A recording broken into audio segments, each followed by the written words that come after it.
Hello students, मेरा नाम शशांक शेखर है और हम लोग 45 डेज का क्रैश कोर्स कर रहे हैं केमिस्ट्री पे आने वाले जे एग्ज़ाम के लिए।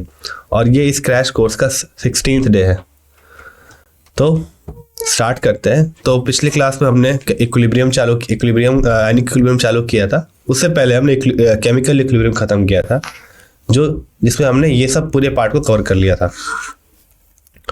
तो अगर मैं बात करूँ आयनिक इक्विलिब्रियम के बारे में, तो हमने देखा था इलेक्ट्रोलाइट्स क्या होते हैं। इलेक्ट्रोलाइट्स वीक होते हैं और स्ट्रांग होते हैं। दो तरह के इलेक्ट्रोलाइट्स होते हैं। जो कंप्लीटली डिसोसिएट नहीं होते उन्हें बोलते हैं वीक इलेक्ट्रोलाइट, और जो कंप्लीटली डिसोसिएट हो जाता है उन्हें बोलते हैं स्ट्रांग इलेक्ट्रोलाइट। फिर हमने आयनाइजेशन देखा इन इलेक्ट्रोलाइट्स का, कि कैसे ये इलेक्ट्रोलाइट्स आयोनाइज या फिर अपने आयंस में टूट जाते हैं, रिस्पेक्टिव आयंस में टूट जाते हैं, है ना। फिर हमने एसिड बेस के बारे में पढ़ा और देखा कि हम कैसे एसिड बेस को परिभाषित कर सकते हैं दूसरे साइंटिस्ट के द्वारा। तो पहला आर्हेनियस थ्योरी आया, जिसने कहा था कि अगर कोई H+ दे रहा हो तो उसे हम कहते हैं एसिड, अगर कोई OH- दे रहा हो तो उसे कहते हैं हम बेस। दूसरा ब्रॉन्स्टेड-लॉरी ने कहा, उनका एसिड को डिफाइन करने का तरीका सेम था आर्हेनियस की तरह ही, कि जो H+ दे रहा है वो एसिड है, पर बेस के लिए उन्होंने कहा जो H+ ले रहा है वो बेस है ना। तो ये इन दोनों में डिफरेंस है।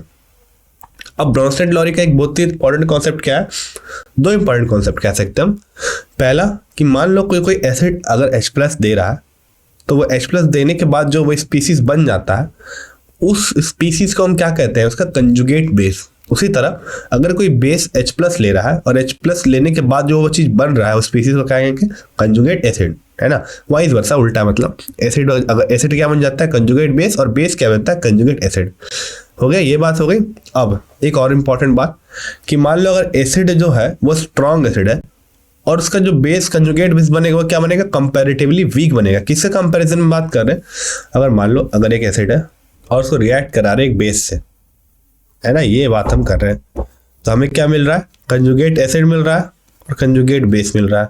कंजुगेट बेस किससे मिल रहा है, एसिड से, और कंजुगेट एसिड किससे मिल रहा है, बेस से। अब ये जो एसिड है ना, ये जो एसिड है ये एक वीक एसिड होगा, ये एक वीक बेस। अभी जाहिर सी बात है ये बेस बन जा रहा है, तो ये एक वीक एसिड होगा इस वाले एसिड से, है ना। तो ये बात ध्यान रखनी है कि जो भी एसिड बनेगा वो वीक बनेगा। अगला, इसके बाद मान लो अगर H2SO4 है, अगर वो रिएक्ट करके HSO4- दे रहा है, तो जाहिर सी बात है ये HSO4- क्या है, वीक एसिड है इसके कंपैरिजन में, और ये इसका कंजुगेट बेस भी है। ये तो हमने देखा। उसके बाद हमने एक और थ्योरी देखी एसिड बेस से रिलेटेड, जिसे हम कहते हैं लिविस थ्योरी। लिविस थ्योरी ने कहा उन्होंने लिविस डॉट स्ट्रक्चर भी दिया था। उन्होंने इलेक्ट्रॉन डोनेशन के बेसिस पे कहा कि जो इलेक्ट्रॉन लेता है उन्हें हम कह देते हैं एसिड, और जो इलेक्ट्रॉन देता है उन्हें हम कहते हैं बेस। सिंपल, जो इलेक्ट्रॉन देता है उन्हें कहते हैं बेस, और जो इलेक्ट्रॉन लेता है उन्हें कहते हैं एसिड। अगला हमने देखा एसिड बेस इक्विलिब्रियम। इसके हमने कुछ पार्ट्स देखे, पूरा अभी एसिड बेस इक्विलिब्रियम और देखेंगे हम, उसके बारे में थोड़ा और पढ़ेंगे। फिलहाल एसिड बेस इक्विलिब्रियम, जिसमें मेनली हमने मल्टी स्टेज आयनाइजेशन पे ध्यान दिया, कि कैसे एक जो एसिड है वो मल्टीपल प्रोटॉन डोनेट करके डिफरेंट स्टेप्स पे डिफरेंट आयनाइजेशन कांस्टेंट देगा। जैसे H3PO4 पहला H+ देगा तो उसके लिए हमें K1 मिलेगा, dissociation constant, acid dissociation constant. फिर वो H2PO4- जो है एक और इलेक्ट्रॉन देगा, वो क्या बनेगा, HPO4-2-। ये हो गया K2 या फिर सेकेंड डिसोसिएशन कांस्टेंट। फिर वो HPO4-2- जो है वो एक और इलेक्ट्रॉन देगा और बन जाएगा PO4-3-। तो इस तीसरी स्टेज पे भी ये K3 हो जाएगा, मतलब कि acid dissociation constant, third acid dissociation constant. फिर हमने डिसोसिएशन कांस्टेंट के बारे में अच्छे से पढ़ा कि दो तरह के डिसोसिएशन कांस्टेंट पॉसिबल है। पहला है एसिड डिसोसिएशन कांस्टेंट और दूसरा है base dissociation constant. Acid dissociation constant को हम K से डिनोट करते हैं, बेस डिसोसिएशन कांस्टेंट को हम बेस से डिनोट करते हैं, है ना। आखिर में हमने देखा आयनाइजेशन ऑफ वाटर, कि कैसे वाटर आयनाइज होता है H+ और OH- के फॉर्म में, जहाँ H+ का कंसंट्रेशन और OH- का कंसंट्रेशन दोनों सेम होता है, जो कि होता है 10⁻⁷। और एक चीज हो गई 10⁻⁷ होता है, और ये एक सर्टेन टेम्परेचर रेंज के लिए डिफाइन होता है। आप कह सकते हो कि रूम टेम्परेचर के लिए डिफाइन होता है 10⁻⁷। और टेम्परेचर बदलते ही ये वैल्यू चेंज करती है। मतलब ये, क्योंकि आपको पता है कि ये जो H+ का कंसंट्रेशन है, जो OH- का कंसंट्रेशन है, वो वाटर के आयनिक फॉर्म में बदलने से हो रहा है। तो अगर इसको और एनर्जी मिलेगी टेम्परेचर बढ़ाने से, तो इसका आयनाइजेशन क्या हो जाएगा, बढ़ जाएगा। मतलब हायर टेम्परेचर आप कह सकते हो कि ये आयनाइजेशन ज़्यादा मात्रा में होगी। अगली चीज़ जो है वह है पीएच स्केल। फिर लास्ट में देखा पीएच स्केल कि क्या होता है। पीएच स्केल सिंपल, अगर कोई चीज़ अगर 7 से ज़्यादा पीएच शो कर रही है तो वो हो जाएगा बेस, 7 से कम पर एसिड और 7 पे न्यूट्रल। हाँ, ये जो न्यूट्रलिटी है 7 पे हम मान रहे हैं, ये टेम्परेचर डिपेंडेंट है ये भी, क्योंकि हायर टेम्परेचर पे हो सकता है कि जो न्यूट्रल जो स्केल है वो चेंज करे, क्योंकि न्यूट्रल स्केल वाटर पे डिसाइड होता है। वाटर का जो H+ का कंसंट्रेशन है वो चेंज होता है ना। तो इस कारण से ये भी पीएच वैल्यू भी चेंज हो सकती है। और जाते जाते हमने कॉमन आयन इफेक्ट के बारे में पढ़ा कि कैसे अगर हम एक आयन का कंसंट्रेशन बढ़ा दें तो इक्विलिब्रियम कांस्टेंट का वैल्यू को कांस्टेंट रखने के लिए, क्योंकि वो सिर्फ और सिर्फ टेम्परेचर डिपेंडेंट है और कंसंट्रेशन डिपेंडेंट नहीं है, तो उसको कांस्टेंट रखने के लिए कैसे इक्विलिब्रियम उसके अपोजिट साइड शिफ्ट करेगा। जिस साइड भी हमने ऐड किया उसके जस्ट अपोजिट साइड क्या करेगा, इक्विलिब्रियम शिफ्ट करेगा। इसे हम कॉमन आयन इफेक्ट कहते हैं। तो आज हम दो चीज़ पढ़ेंगे जो ज़्यादा इंपॉर्टेंट है, वो है हाइड्रोलाइसिस ऑफ सॉल्ट्स और उसका पीएच कैलकुलेशन, और दूसरा है solubility of sparingly soluble salt, और तीसरा है बफर सॉल्यूशन। तो ये तीन चीज़ें अब आज हम पढ़ेंगे। ये एक तरह से मान लो अभी तक हमने जो भी पढ़ा है ये उसका एप्लीकेशन पार्ट है, कैसे उसका हम इस्तेमाल करते हैं इन चीज़ों में, है ना। तो ये सभी चीज़ें। अगला हमने देखा कि फिर ये बेटे जो बता रखा है हमने, इक्विलिब्रियम से 2 से 3 क्वेश्चन आते हैं हर साल। ये टॉपिक से डिटेल में अगर आप देखना चाहें तो देख सकते हैं स्टॉप करके। ये कुछ एब्रिविएशन जो हम यूज करेंगे थ्रू आउट द इक्वेशन। पहला है, और यहाँ पर कंजुगेट एसिड के लिए, तो कंजुगेट एसिड कंजुगेट बेस के लिए Cb, weak acid weak base के लिए WaWb, strong acid strong base के लिए Sa और Sp, है ना। अब इक्विलिब्रिया में 2 कंडीशन हो सकते हैं। पहला कंडीशन क्या है कि हमने सेम स्पीसीज लिया है, कहने का मतलब है, या फिर दोनों जो हमने लिया वो दोनों को दोनों एसिड है, या फिर दोनों को दोनों क्या है, बेस है। तो हमने सेम स्पीसीज ली है, तो उस केस में हम कैसे पीएच कैलकुलेट करेंगे। हम पहले क्या करेंगे, H+ का कंसंट्रेशन निकाल लेंगे, पहले का इक्विवेलेंस प्लस दूसरे का equivalence divided by total volume, M1V1 plus M2V2 by B1 plus B2। अगर यहाँ मैं मोर एक्यूरेटली लिखना चाहूँ तो ये हो जाएगा N1V1 plus N2V2 by B1 plus B2। यहाँ पे N1 क्या है, N1 है हमारा M1 इंटू N फैक्टर क्या होता है, एसिडिटी होती है, मान लो H2SO4 है तो इसकी हो जाएगा N फैक्टर 2। उसी तरह से H3PO4 है तो इसका हो जाएगा 3। तो ये N फैक्टर, इसे वैलेंसी फैक्टर भी कहते हैं। तो ये होता है हमारा फॉर्मूला।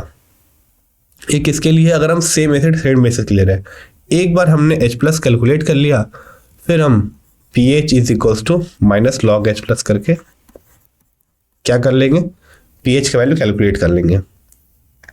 आगे क्या है, दूसरा हमारा different species addition. Different species addition में क्या होता है कि हम 2 तरह के स्पीसीज लेते हैं, एक एसिड रहेगा और दूसरा बेस रहेगा। हाँ, इसकी वैरायटी हो सकती है, अलग बात है। स्ट्रॉन्ग एसिड हो सकता है, स्ट्रॉन्ग बेस हो सकता है, वीक एसिड हो सकता है और वीक बेस हो सकता है। Strong acid, weak acid, strong base और वीक बेस।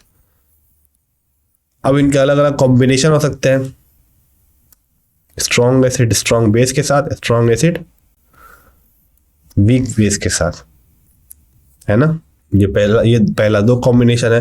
अगला 2 कॉम्बिनेशन क्या हो सकता है, वीक एसिड स्ट्रॉन्ग बेस के साथ, वीक एसिड वीक बेस के साथ। तो ये 4 कॉम्बिनेशन बनेंगे। अब इसके साथ भी और इन चारों के 2 केस पॉसिबल है, इन चारों के 2 केस पॉसिबल है कि कंप्लीट न्यूट्रलाइजेशन हो जाए या इनकम्प्लीट न्यूट्रलाइजेशन हो, मतलब इक्विवेलेंस और इसका बराबर हो जाए, या फिर इसका और इसका बराबर ना हो। अगर बराबर हो गया अगर बराबर हो गया तो N1V1 इक्वल टू N2V2 हो जाएगा।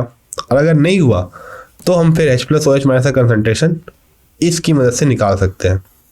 लेकिन उसमें भी क्रिटिकलिटीज आती है जब हमारे पास डिफरेंट तरीके के स्पीसीज आते हैं और डिफरेंट फिनोमेना होते हैं। तो अगर बराबर नहीं हुआ तो उसके लिए हम लगाएंगे M1V1 minus M2V2 by V1 plus V2। कितना H प्लस बच रहा है, फिर कितना OH माइनस बच रहा है। हाँ, इंपॉर्टेंट चीज़ ये है कि M1V1 से बड़ा होना चाहिए। अगर M2V2 बड़ा है M1V1 से तो उस केस में हमारा फॉर्मूला क्या आ जाएगा, M2V2 minus M1V1 by V1 plus V2। ये होगा डिफरेंट स्पीसीज के लिए, मतलब हम एक H प्लस और एक OH माइनस ले रहे हैं या एक OH माइनस और एक H प्लस ले रहे हैं। अब इसके भी बहुत सारे केसेस बनेंगे। अगर कंप्लीट न्यूट्रलाइजेशन हो रहा है दूसरे वाले केस को लेते हुए, कौन से दूसरे वाले केस को लेते हुए, पहले केस में हमने कंसंट्रेशन निकाल लिया simply M1V1 plus M2V2 by V1 plus V2। अब जो H प्लस का कंसंट्रेशन आया या फिर OH माइनस का कंसंट्रेशन आया उससे हमने pH या POH निकाल लिया, है ना। अगर सेम स्पीसीज की बात करें तो इतना ही हो सकता है, पर अगर डिफरेंट स्पीसीज लिया तो दो केस अराइज हो सकते हैं। एक हो सकता है कि कंप्लीट न्यूट्रलाइजेशन हो जाए। तो कंप्लीट न्यूट्रलाइजेशन के भी 4 केस है। पहला है स्ट्रॉन्ग एसिड स्ट्रॉन्ग बेस अगर हमने लिया है तो कोई भी हाइड्रोलाइसिस नहीं होगी, सीधा हमारा pH क्या हो जाएगा 7। कोई कंफ्यूजन नहीं है इसमें, 7 हो जाएगा pH strong acid strong base में। अगर हमने सेम इक्विवेलेंस लिया दोनों का, कंप्लीट न्यूट्रलाइजेशन हो गया। अगर हमने स्ट्रॉन्ग एसिड और वीक बेस लिया तो क्या होगा, हाइड्रोलाइसिस होगा। और क्योंकि जो एसिड लिया हमने स्ट्रॉन्ग लिया, इसलिए कौन सा एसिड बनेगा, एसिडिक सॉल्ट। ये आपने 10th में ही पढ़ा होगा, ये सिंपल कॉन्सेप्ट है। फिर अगर आपने वीक एसिड और स्ट्रॉन्ग बेस लिया है तो भी हाइड्रोलाइसिस होगा और बेसिक सॉल्ट बने क्योंकि हमने स्ट्रॉन्ग बेस लिया। फिर हम लेंगे वीक एसिड और वीक बेस। अगर ऐसा में हाइड्रोलाइसिस अगर हम करें फिर हम देखेंगे किसका इक्विवेलेंस ज्यादा है, उसी के हिसाब से हमारा एसिडिक या बेसिक सॉल्ट बनेगा। तो ये 4 केसेस हो गए। स्ट्रॉन्ग एसिड स्ट्रॉन्ग बेस में कोई हाइड्रोलाइसिस नहीं, सीधा हमारा pH जो हो जाएगा वो 7 हो जाएगा बिना किसी कंफ्यूजन के। स्ट्रॉन्ग एसिड वीक बेस में एसिडिक सॉल्ट बनेगा, हाइड्रोलाइसिस होगी। वीक एसिड स्ट्रॉन्ग बेस में हाइड्रोलाइसिस होगी और बेसिक सॉल्ट बनेगा। और वीक एसिड वीक बेस में हाइड्रोलाइसिस होगी और डिपेंड करेगा किसका इक्विवेलेंस जाता है वैसा सॉल्ट एसिडिक या बेसिक बनेगा उस हिसाब से, है ना। अब सॉल्ट हाइड्रोलाइसिस होता क्या है, क्या होता है salt hydrolysis? Salt hydrolysis refer to the chemical reaction that occur when a salt which is formed by the reaction between an acid and base react with water. मतलब जो भी हमारा सॉल्ट बना है एसिड और बेस की reaction से, वो वाटर से रिएक्ट करे तो उसी को हम सॉल्ट हाइड्रोलाइसिस कहते हैं। हाइड्रोलाइसिस ये टर्म से ही पता चल रहा है, वाटर का रिएक्शन, सॉरी सॉल्ट का रिएक्शन वाटर से। और इस रिएक्शन के कारण हमें एसिडिक या बेसिक सॉल्यूशन मिलता है। डिपेंड करता है कि हम किस तरह की स्पीसीज को ले रहे हैं या फिर किस तरह के इक्विवेलेंस को ले रहे हैं। तो चलिए हम देखते हैं सॉल्ट्स का। अच्छा हाँ, इक्विवेलेंस पर डिपेंड नहीं करेगा, सीधी सी बात है, क्योंकि हमने सेम इक्विवेलेंस लिया तभी तो कंप्लीट न्यूट्रलाइजेशन हुआ है ना। फिर वो डिपेंड करेगा कि उस एसिड के स्ट्रॉन्ग बेस पे, कि हमने जो वीक एसिड या वीक बेस लिया उसमें से कौन ज्यादा स्ट्रॉन्ग है। सॉरी इस कंफ्यूजन के लिए, वीक एसिड और वीक बेस वाले में हम इक्विवेलेंस नहीं देखेंगे क्योंकि हमने इक्विवेलेंस बराबर लिया तभी तो कंप्लीट न्यूट्रलाइजेशन हुआ है ना। इस चीज का ध्यान रखें कि क्योंकि हमने वीक एसिड और वीक बेस का सेम इक्विवेलेंस लिया है, सेम इक्विवेलेंस लिया है, इसलिए इस पर डिपेंड तो नहीं करेगा। और डिपेंड करेगा कि एसिड कितना स्ट्रांग है फिर बेस कितना स्ट्रांग है। अगला क्या होता है एसिडिक सॉल्ट में? सॉल्ट क्या होता है, फॉर्म सॉल्ट किस फॉर्म में प्रेजेंट होता है, डिसोसिएटेड फॉर्म में, ये हमें पता है। ये एक किसका उदाहरण है, ये एक वीक बेस और स्ट्रॉन्ग एसिड का उदाहरण है। कैसे है, या आप इमेजिन भी कर सकते हो। ये आया होगा HCl से और ये आया होगा NH4OH से, है ना। तो ये वीक एसिड और स्ट्रॉन्ग बेस का रिएक्शन है, तो जी वीक बेस और स्ट्रॉन्ग एसिड का रिएक्शन है। आगे अब जो वीक बेस है वो रिएक्ट करेगा वाटर के साथ, तो हमें क्या देगा, H+ देगा। इस तरीके से कुछ NH4+ रिएक्ट करेगा H2O से, हमें क्या देगा, NH4OH देगा और H+ देगा। अब जो रिजल्टेंट अमोनिया है वो वीक वन है, एक जो बना है वीक वन है। सो अब ये वापस इधर नहीं जाएगा।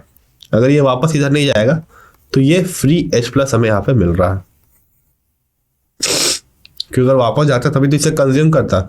मतलब ये रिएक्शन इधर तो जा सकता है पर इधर नहीं आ सकता, क्योंकि ये वीक बेस है और ये बहुत ही वीकली डिसोसिएट होता है। ठीक है, तो इसके कारण हमें फ्री H+ मिलता है। समझ गए आप?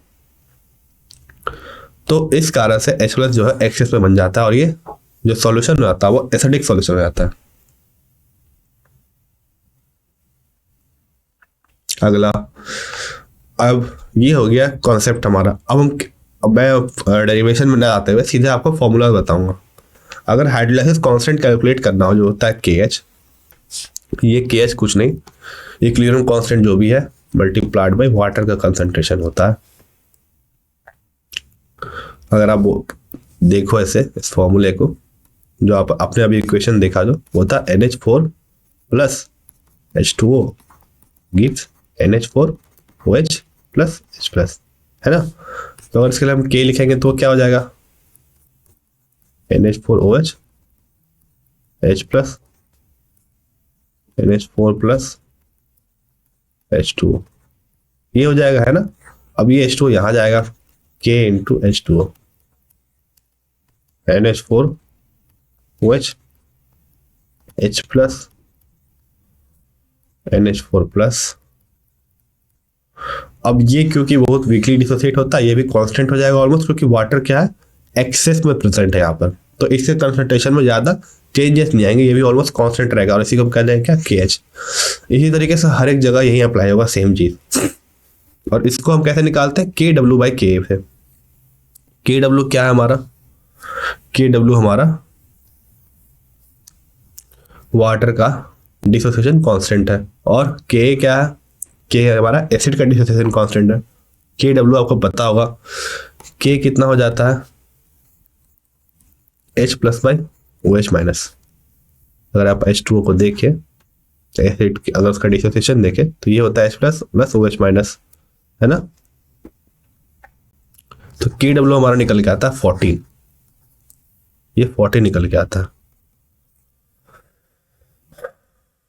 आगे डिग्री ऑफ हाइड्रोलाइसिस, ये हमारा H+ इंटू OH- होता है, सॉरी KW, ये मैंने बता रखा है पहले भी, ये K इंटू H2O होता है, तो ये होता है H+ इंटू OH-। हमें पता है इसका कंसंट्रेशन 10⁻⁷ 10⁻⁷ जो कि 10⁻14 हो जाएगा।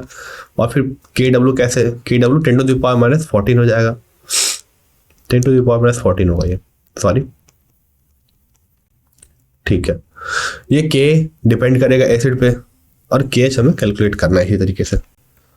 अगला, हमने मान लो KH निकाल लिया, तो ये डिग्री ऑफ हाइड्रोलाइसिस बता देगा कि कितने डिग्री तक रिएक्ट किया है।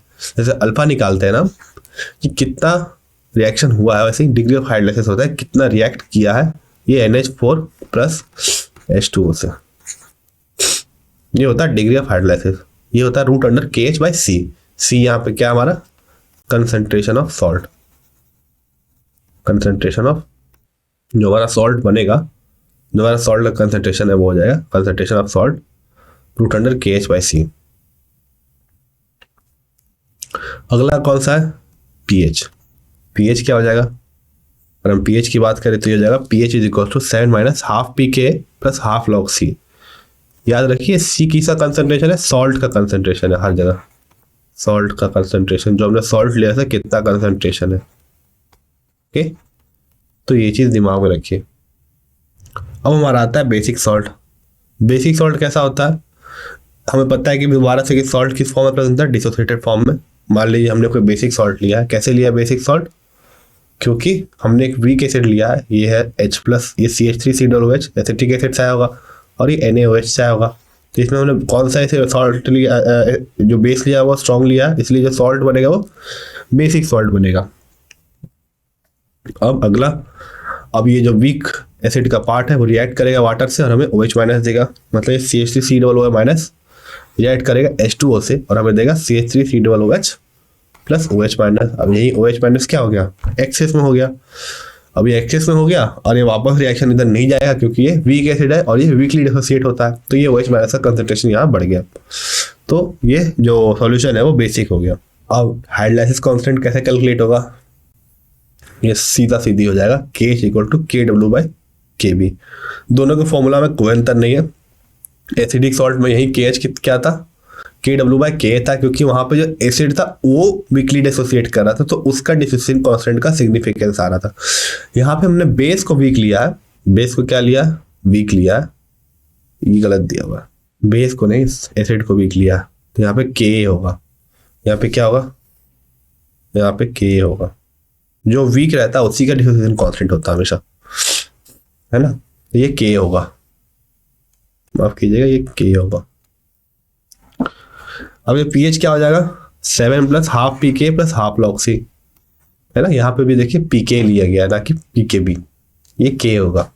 अब मान लो हमने वीक एसिड और वीक बेस ले लिया, तो सॉल्ट क्या हो, दोनों फॉर्म में प्रेजेंट है। एक जो सॉल्ट है वो NH4+ है और Cn- है, दोनों ही क्या है, वीक है। अब ये दोनों ही क्या करेंगे, वाटर साथ रिएक्ट करके हमें NH4OH और HCN देंगे। अब जो ज्यादा बेसिक होगा इन दोनों में से, या फिर जो ज्यादा एसिडिक होगा वो ज्यादा रिएक्ट करेगा, है ना। अब वो डिपेंड करेगा कि कौन ज्यादा रिएक्टिव है इसमें से और इसमें से, सॉरी इनमें से और इनमें से। जो ज्यादा हमें NH4OH या फिर HCN देगा, उसी पर डिपेंड करते हुए हमें pH मिलेगा। अगला, अब 3 केस बनते हैं इसमें। मान लो अगर हमारे पास K बड़ा है, मतलब एसिड का डिसोसिएशन कांस्टेंट ज्यादा है, मतलब सॉल्ट जो है वो एसिडिक बन जाएगा, सीधी सी बात है, तो वो एसिडिक सॉल्ट देगा। अगर K भी बड़ा है तो बेसिक सॉल्ट देगा। अगर K भी दोनों बराबर है तो फिर न्यूट्रल सॉल्ट दे देगा। ये सेम केस हो जाएगा हमारा स्ट्रॉन्ग एसिड स्ट्रॉन्ग बेस जैसा। अगर हमने वीक एसिड वीक बेस लिया और दोनों का K और K भी बराबर हो गया, तो वो क्या दे देगा, हमें न्यूट्रल सॉल्ट दे देगा। अब इसका हाइड्रोलाइसिस कांस्टेंट कैसा होगा, एक का था KH/KW × KW/K। अगर हमने स्ट्रॉन्ग बेस लिया था, अगर स्ट्रॉन्ग एसिड लिया तो KH = KW/KA आता था, ठीक है। अगर हमने दोनों वीक ले लिया तो हो जाएगा KW/K × KB। मतलब जो वीक रहेगा उसी का हम डिसोसिएशन कांस्टेंट फॉर्मूला में कहाँ रखेंगे, नीचे रखेंगे, क्योंकि इसमें दोनों ही वीक है, इसलिए दोनों को नीचे रख के आपस में मल्टीप्लाई कर दिया। अगर हम बात करें इसके डिग्री ऑफ हाइड्रोलाइसिस की, तो दोनों में हमने देखा था H = √KH/C था, पर यहाँ पे सिर्फ H = √KH था, KH है बस। अगला pH अगर कैलकुलेट करें तो ये हो जाएगा हाफ pKa - हाफ pKb, ये 7 + हाफ pK - हाफ pKb। क्योंकि हमने देखा था कि जब हम pKb रख रहे थे, जब हमने वीक बेस लिया था, तब वहाँ पे माइनस साथ में आ रहा था, और हमने वीक एसिड लिया था प्लस आ रहा था, तो इन दोनों को ही जोड़ दिया मैंने। अब इनके इनकम्प्लीट न्यूट्रलाइजेशन का कैसे क्या होता है, कंप्लीट न्यूट्रलाइजेशन तो हो गया। स्ट्रॉन्ग एसिड और स्ट्रॉन्ग बेस अगर हमने ले लिया तो pH कैलकुलेशन को हम लोग सिंपली कर देते हैं। कैसे कर देते हैं, सिंपली कर देते हैं। कैसे, भाई स्ट्रॉन्ग एसिड और स्ट्रॉन्ग बेस है और इनकम्प्लीट न्यूट्रलाइजेशन हुआ है, तो इनकम्प्लीट न्यूट्रलाइजेशन में हम क्या यूज करते हैं, M1V1 - M2V2 M1 + V1 + V2। Incomplete neutralisation में यही तो करते हैं। पर यहाँ पे स्ट्रॉन्ग एसिड और स्ट्रॉन्ग बेस है, मतलब कि सेम स्पीसीज ली गई है, तो M1V1 + M2V2 V1 + V2 हो जाएगा, है ना। तो सॉरी गलती हो गई, M1V1 - M2V2 V1 + V2। अभी तक हम जो भी देख रहे थे उसमें कंप्लीट न्यूट्रलाइजेशन हो रही थी, पर इसमें क्या होगा, इनकम्प्लीट न्यूट्रलाइजेशन। अगर हम सेम स्पीसीज लेते हैं, स्ट्रॉन्ग एसिड स्ट्रॉन्ग बेस, या फिर weak acid weak base, weak acid strong base, strong acid weak base, तो उसमें तो pH कैलकुलेशन सिंपल होता है, M1V1 + M2V2 V1 + V2। जो भी कंसंट्रेशन आया उसकी मदद से हम H+ या फिर OH का कंसंट्रेशन निकाल लेते हैं। और अगर डिफरेंट स्पीसीज हो तो पहला 2 ब्रॉड केस बनते हैं, कि पहला या फिर कंप्लीट न्यूट्रलाइजेशन हो जाए जिसमें 4 केस बने थे जो हमने देखा था, और इनकम्प्लीट न्यूट्रलाइजेशन में भी अलग अलग केस बनते हैं।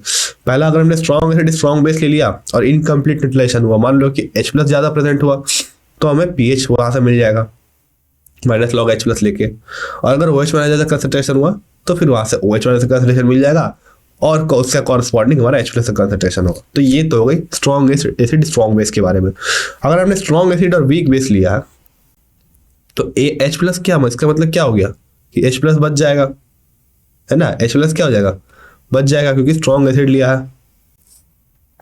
तो pH calculation is done simply, इसमें भी पीएच कैलकुलेशन हम क्या करेंगे, सीधे तौर पे कर लेंगे। अगर हमने स्ट्रॉन्ग एसिड लिया, पर अगर OH माइनस बच गया,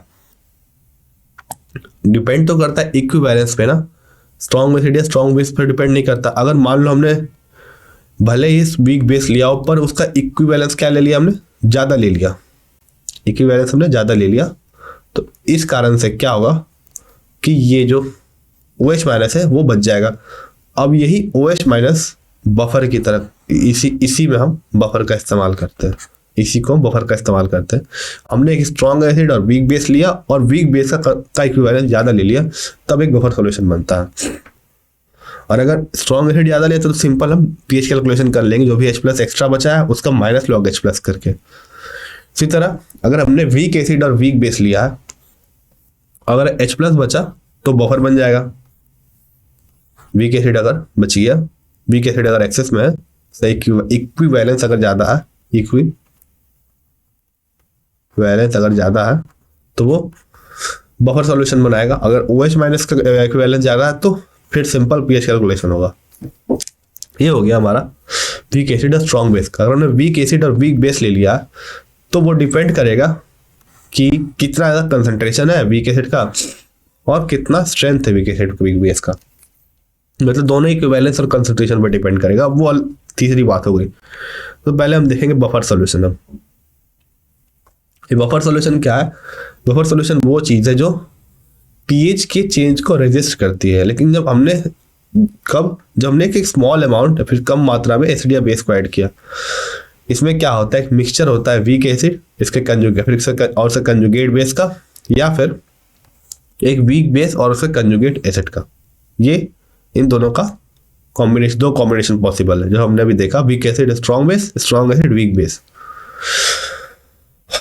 और इसमें हम हेंडरसन हेंसलबैक इक्वेशन का यूज करते हैं बफर सॉल्यूशन पीएच कैलकुलेशन के लिए। अब हमने मान लो एसिडिक बफर सॉल्यूशन लिया, इट विल कंटेन, इसमें क्या होगा, CH3CO माइनस और CH3COOH दोनों होगा। CH3CO माइनस हमें कैसे मिलेगा, हमने जो स्ट्रॉन्ग बेस लिया था वो पूरे एसिड साथ रिएक्ट करके और सॉल्ट बना दिया उसने, और एसिड तो हमारे पास था ही पहले से जो एक्सेस में था, जो मैंने कहा कि एसिड हमारे पास ज्यादा इक्विवेलेंस में। अब H प्लस डालने से क्या होगा, ये जो CH3CO माइनस बना है ये क्या करेगा, ये H प्लस को रख लेगा, एक्सेप्ट कर लेगा। एक्सेप्ट कर लिया अगर तो ये चीज अब OH माइनस के साथ इस H प्लस एक्सेप्ट कर लिया तो ये CH3COOH बन गया। अब इस कारण से क्या हुआ, ये तो वीकली सॉल्युबल सॉल्ट है, ये इधर जाना प्रेफर नहीं करेगा। तो इस कारण से जो हमने थोड़ा सा H प्लस ऐड किया था स्मॉल अमाउंट में, उसको इसने न्यूट्रलाइज कर दिया, है ना। और मान लो हमने OH माइनस डाला तो दोबारा से इसने क्या किया, इससे H प्लस इसने अपना H प्लस दे दिया उसे, और ये CH3COO माइनस बन गया। तो ये OH माइनस को जो एक्सेस हमने डाला था उसका कोई असर नहीं हुआ। तो ये हो गई हमारी एडिशन ऑफ OH माइनस से। इस तरह इसने H प्लस और OH माइनस दोनों के एडिशन को न्यूट्रलाइज कर दिया। उसी तरीके से अगर हमने एक बफर सॉल्यूशन लिया जिसमें एक वीक बेस है, स्ट्रॉन्ग एसिड है, तो जब हमने H प्लस डाला तो ये NH पर OH रिएक्ट करके इसने NH4 प्लस और H2O दे दिया, और OH माइनस डाला तो इसने इसका रिएक्ट करके कम आयनाइज होने वाला सॉल्ट ये बेस दे दिया। तो इस तरीके से इन दोनों ने दोनों एसिड और बेस के एडिशन को रोक लिया। अब अगर बात करें एसिडिक बफर की, तो एसिडिक बफर का हम कैसे कैलकुलेट करते हैं। एसिडिक बफर मतलब हमने CH3 मतलब कि हमने वीक एसिड एक्सेस में लिया, मतलब हमने वीक एसिड लिया है और भी एक्सेस में, तो उसमें हो जाएगा pH is equal to pKa plus log conjugate acid by base. Conjugate acid मतलब क्या हुआ, कंजुगेट एसिड या फिर आप सॉल्ट कह सकते हो, सॉल्ट का जो कंसंट्रेशन है वही यहाँ पर रहेगा, क्योंकि हमारे पास एक सॉल्ट होता है और उसका वीक एसिड होता है, क्योंकि हम रिएक्शन करवा देते हैं सॉल्ट ही तो बनता है, और वीक एसिड कुछ बच जाता है क्योंकि उसका इक्विवेलेंस हमने ज़्यादा लिया था। तो वो जो सॉल्ट का कंसंट्रेशन डिवाइड बाय बेस का कंसंट्रेशन।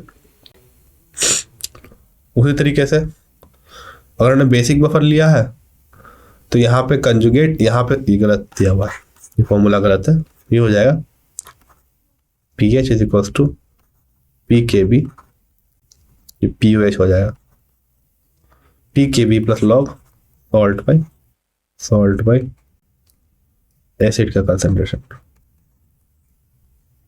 ये हो जाएगा हमारा। है ना। चलो अब आगे बफर कैपेसिटी।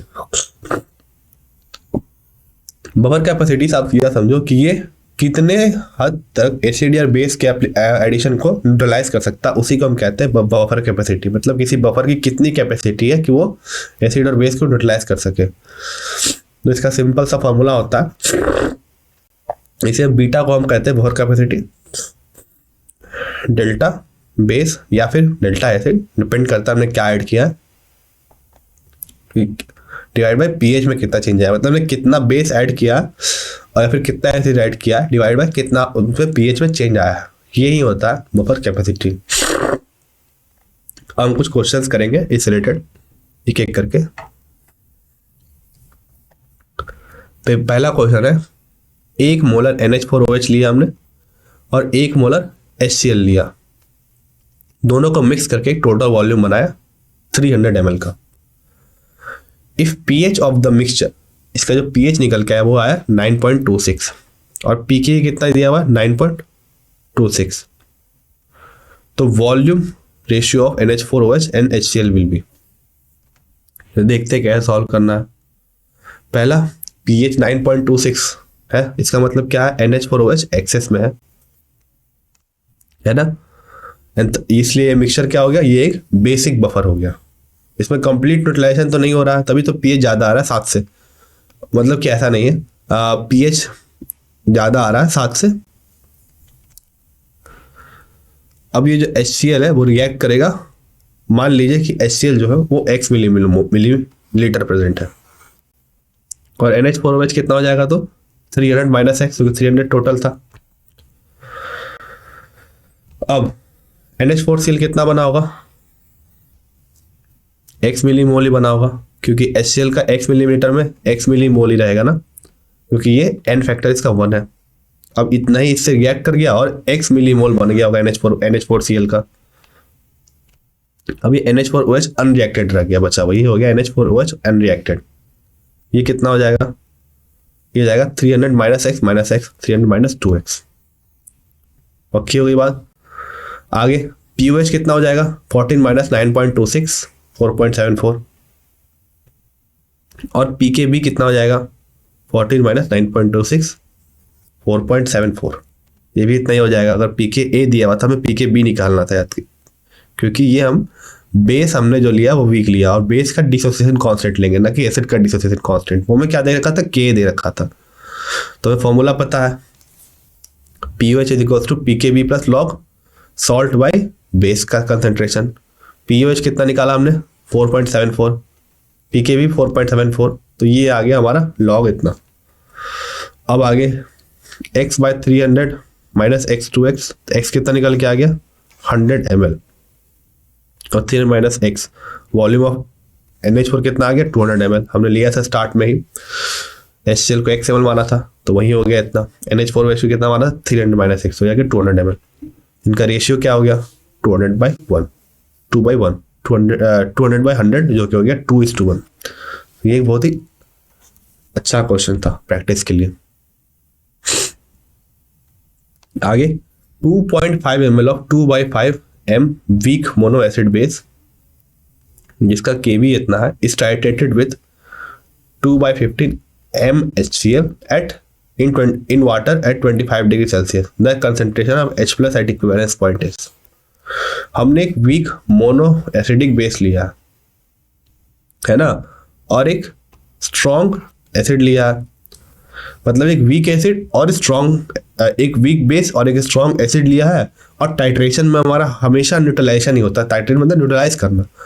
तो एक सॉल्ट बन रहा होगा और उसका हाइड्रोलाइसिस हो रहा होगा, और क्योंकि हमने एक स्ट्रॉन्ग एसिड लिया है तो एक स्ट्रॉन्ग एक एसिडिक सॉल्ट बन रहा होगा।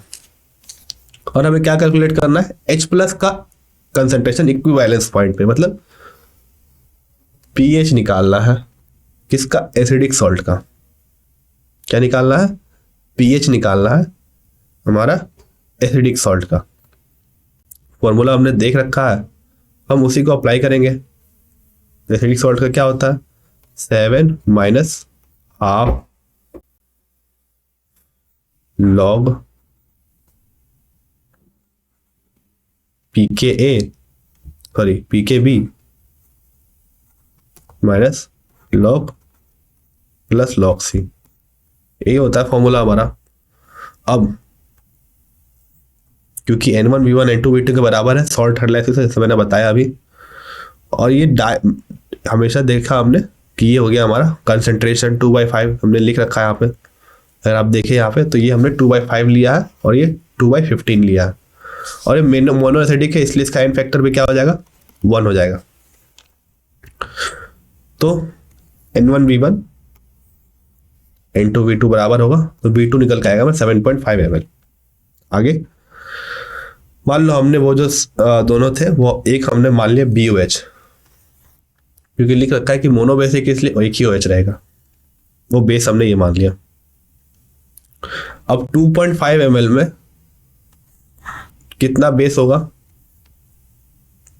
1 मिलीमीटर 1 मिलीमोल बेस होगा, है ना। और सॉल्ट कितना बन रहा होगा, 1 m मोल, इतना ही बनेगा सॉल्ट ना, क्योंकि इसका 1 m मोल प्रेजेंट है, मिलीमोल प्रेजेंट है, तो 1 मिलीमोल इसका और 1 मिलीमोल इसका दोनों रिएक्ट करके कितना दे रहा होगा, 1 मिलीमोल सॉल्ट ही दे रहा होगा। अब वॉल्यूम ऑफ सॉल्यूशन क्या हो जाएगा टोटल, 2.5 जब हमने यहाँ से निकाला जो दिया हुआ था, और 7.5 जब हमने यहाँ से निकाला, ये हो जाएगा 10 ml। अब कंसंट्रेशन ऑफ सॉल्ट कितना हो जाएगा, ये 1 मिलीमोल सॉल्ट बन रहा है तो 1/10 हो जाएगा, मतलब 0.1 मोल। आगे यहां मैंने 1/10 क्यों किया, ये भी मिलीमोल में था ये भी मिलीलीटर में था, इसलिए 1/10, दोनों मिली में थे। अगर आप कन्वर्ट करते हो सेम ही आता। For salt of weak acid and weak base and strong acid हमें पता है फॉर्मूला H+ का, वो होता है ये H+ का सीधा लिखा हुआ है, आपने जो देखा था अभी वो pH = 7 pH के फॉर्म में था, मैंने इनने यहाँ पे एंटी लॉग ले लिया तो हमें ये मिल जाएगा। आप इससे कंफ्यूज मत होना, ठीक है। अगर आप इसको लिखो, अगर हमने लॉग ले लिया दोनों साइड तो ये क्या बन जाएगा,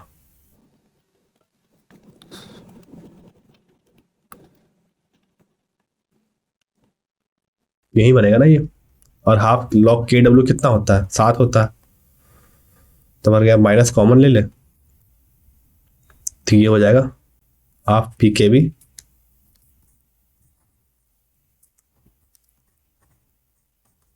माइनस log C, ये हो जाएगा हमारा। उसको मैंने ऐसे भी इसे हम ऐसे भी लिख सकते हैं, क्योंकि हमें pH नहीं H+ चाहिए, तो √KW × C/Kb।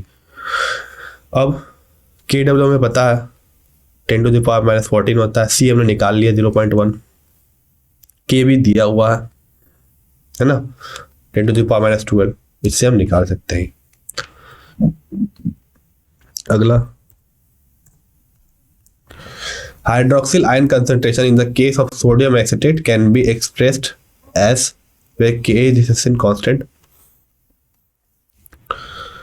इसमें पूछा है कि हम जो हाइड्रोक्सिल आयन का कंसंट्रेशन है सोडियम एसिटेट के में, उसे हम कैसे डिनोट कर सकते हैं।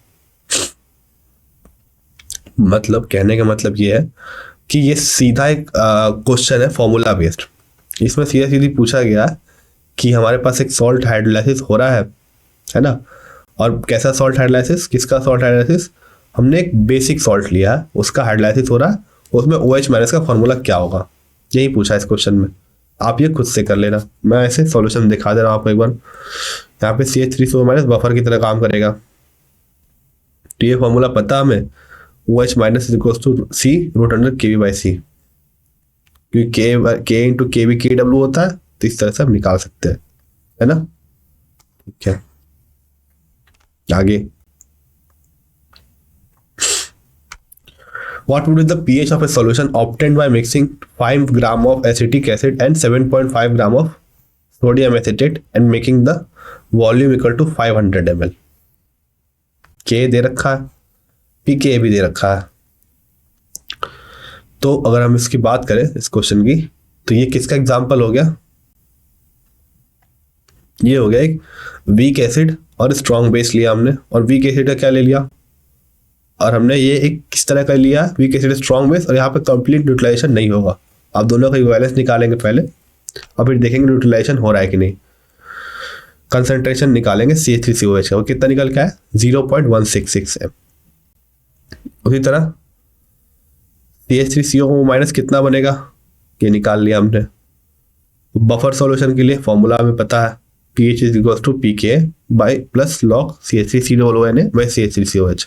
अगला, the pK of a weak acid is 4.5, the pH of an aqueous buffer of HA in which 50% of acid is ionized. pK दिया हुआ वीक एसिड का 4.5 है ना, और POH एक्वस बफर सॉल्यूशन का वो दिया हुआ है कि जो POH है बफर सॉल्यूशन का POH कितना होगा जिसमें HA की जो कंसंट्रेशन है in which 50% of acid ionize है। ये क्वेश्चन आप खुद से कर लोगे। अगला, a weak acid is 4% ionized at 1 m, percentage ionization is 1%, the concentration of A minus. ये भी आप खुद से करोगे। अब जो भी क्वेश्चन मैं दिखाऊंगा वो आपको खुद से करना है। ये एग्जांपल है, ये क्वेश्चन है सॉल्युबिलिटी का और एक कॉमन आयन इफेक्ट है साथ में। यहाँ pH लिखा हुआ है, सॉरी। तो ये था आज का लेक्चर। इसके बाद मैं लेक्चर खत्म करता हूँ। Thank you.